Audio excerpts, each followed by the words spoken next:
అధికార పార్టీలో ఉన్న నేతలు ప్రతిపక్షంలోకి చేరే తంతు ముగిసింది. ఇక ఆ పార్టీలోనూ పట్టు నిలుపుకునేందుకు నెల్లూరు పెద్దారెడ్లు కసరత్తు ప్రారంభించారు. వారితో పాటు వారి అనుచరులకు పార్టీలో టికెట్లు ఇప్పించేందుకు పట్టు నిలుపుకునేందుకు పావులు కదుపుతున్నారు. ఈ నేపథ్యంలో నెల్లూరు జిల్లా రాజకీయాల్లో ఉత్కంఠ నెలకొంది. ఎవరికి టికెట్లు దక్కుతాయన్న ఆసక్తి కొనసాగుతోంది.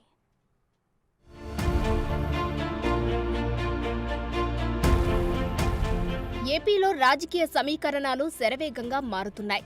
ఎన్నికలకు సమయం దగ్గర పడడంతో మార్పులు చేర్పులు వేగంగా జరుగుతున్నాయి. ఈ క్రమంలో నెల్లూరు జిల్లా రాజకీయాలు విలక్షణ శైలిలో ముందుకు సాగుతున్నాయి. ప్రతి ఎన్నికల సమయంలోనూ ఇలాంటి విలక్షణ రాజకీయాలకు పెట్టింది పేరు నెల్లూరు జిల్లా. 2019లో జరిగిన ఎన్నికల్లోనూ తెలుగుదేశం పార్టీకి ఒక్క స్థానం కూడా లేకుండా చేసిన విలక్షణ ఓటర్ల తీర్పు రాష్ట్ర రాజకీయాలను తనవైపు తిప్పుకుంది. ఈ నేపథ్యంలో ఈసారి జరిగే సాధారణ ఎన్నికల్లో ఆ తీర్పు ఎవరికి ఉంటుందో అన్న ఆసక్తి వీడడం లేదు. గత రికార్డును మరోసారి తిరగరాస్తామని వైఎస్సార్ కాంగ్రెస్ పార్టీ ధీమాగా ఉండగా ఆ రికార్డును చెరిపేసి అత్యధిక స్థానాల్లో టీడీపీ అభ్యర్థులు గెలుపు సాధిస్తారని ఆ పార్టీ క్యాడర్ ఆశలు పెట్టుకుంది. ఈ క్రమంలో నెల్లూరు జిల్లా రాజకీయాలను ఓ ఎమ్మెల్యే అభ్యర్థి ఎంపిక పెద్ద మలుపే తిప్పిందని చెప్పవచ్చు. నెల్లూరు నగర ఎమ్మెల్యే సీటును తన భార్య కోసం ఆశించారు వేమిరెడ్డి ప్రభాకర్ రెడ్డి. సీటు దక్కకపోవడంతో ఆయన టీడీపీలో చేరిపోయారు. దీంతో అప్పటి వరకు స్తబ్దుగా ఉన్న నెల్లూరు టీడీపీ క్యాడర్లో సరికొత్త జోష్ వచ్చినట్టయింది. ఆర్థిక అంగబలం పుష్టిగా ఉన్న వేమిరెడ్డి ప్రభాకర్ రెడ్డి పార్టీని వీడడంతో ఆ స్థాయి నేత కోసం వైసీపీ కూడా ఆపసోపాలు పడుతోంది. ఈ క్రమంలోనే ఎంపీ విజయసాయిరెడ్డిని బరిలోకి దించింది. ప్రత్యక్ష ఎన్నికల్లో ఈసారి ఎంపీ విజయసాయిరెడ్డి ప్రతిపక్ష పార్టీ నేతతో పోటీ పడనున్నారు. ఇక్కడ వరకు అంతా బాగానే ఉన్నా ఆ పార్టీలో కూడా తన సత్తా నిరూపించుకునేందుకు వేమిరెడ్డి ప్రభాకర్ రెడ్డి ప్రయత్నాలు ముమ్మరం చేశారట. ఈ క్రమంలోనే వైసీపీలో టికెట్ ఆశించి భంగపడ్డ ఎమ్మెల్యే స్థానాలను తెలుగుదేశం పార్టీ నుంచి తీసుకునేందుకు ప్రయత్నిస్తున్నారని సమాచారం.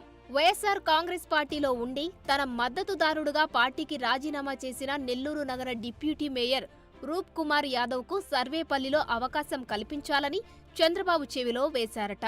ఈ స్థానంతో పాటు తన సతీమణి వేమిరెడ్డి ప్రశాంతిరెడ్డికి కోవూరు నియోజకవర్గం నుంచి అభ్యర్థిత్వం ఖరారు చేయాలని తీవ్రంగా ప్రయత్నిస్తున్నట్లు పార్టీ వర్గాలు చెబుతున్నాయి.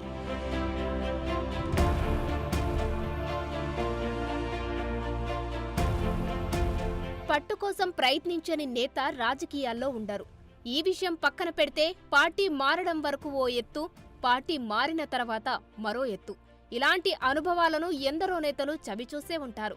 ఇలాంటి అనుభవం ఎంపీ వేమిరెడ్డి ప్రభాకర్ రెడ్డికి తెలుగుదేశంలో ఎదురు కాకుండా ఆయన అడిగినట్లు 2 స్థానాలను ఆయన సతీమణి ప్రశాంతిరెడ్డికి రూప్ కుమార్ యాదవ్కు కేటాయిస్తారా లేదా అన్నది అంతర్గతంగా చర్చ జరుగుతోంది. వీరికి ఆయా స్థానాల్లో టికెట్ కేటాయిస్తే గెలుపోటముల ప్రభావం ఏ విధంగా ఉంటుందో అన్న అంశంపై కూడా పార్టీ చర్చలు జరుగుతున్నాయి.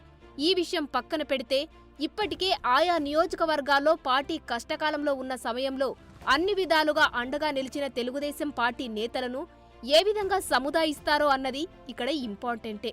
అందుకే ఈ ఇష్యూ టీడీపీ అధినేత చంద్రబాబుకు తలనొప్పిగా కూడా మారింది. ఇప్పటికే పలు నియోజకవర్గాల్లో ఇలాంటి సమస్యను ఎదుర్కొని ఓ పరిష్కారం చూపలేకపోతుంది. ఇటీవల బొల్లినేని రామారావుకు కాదని మరో నేతకు టికెట్ కేటాయించడంతో ఆయన ఏకంగా కంటతడి పెట్టిన సందర్భం గుర్తు చేస్తున్నారు. మరలా అలాంటి సీన్స్ ఈ 2 నియోజకవర్గాల్లో పునరావృతం కాకుండా ఉండేలా చేసుకునే పనిలో హైకమాండ్ ఉందట.